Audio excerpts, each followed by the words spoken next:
अफगानिस्तान में तालिबान सरकार ने सत्ता में लौटने के बाद कई बड़े कदम उठाए हैं, तो दूसरी तरफ उस पर कई विवादित फैसले करने के भी आरोप लगते रहे हैं। वहीं अब तालिबानी सरकार ने इंटरनेट सेवाओं पर पाबंदी लगाकर बड़ा विवाद शुरू कर दिया है। तालिबान के सर्वोच्च नेता मुल्ला हिब्तुल्ला अखुंदजादा के आदेश पर कई इलाकों में इंटरनेट सेवाओं पर पाबंदी लगा दी गई है। तालिबान का दावा है कि ये कदम बुराई को खत्म करने के लिए उठाया गया है।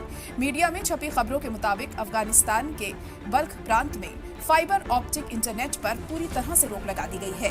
पिछले 3 हफ्तों से कई इलाकों में हाई स्पीड इंटरनेट पूरी तरह से बंद है। तालिबान के प्रवक्ता का कहना है कि इंटरनेट की जगह देश भर में जल्द ही संपर्क के लिए दूसरे साधन उपलब्ध कराए जाएंगे।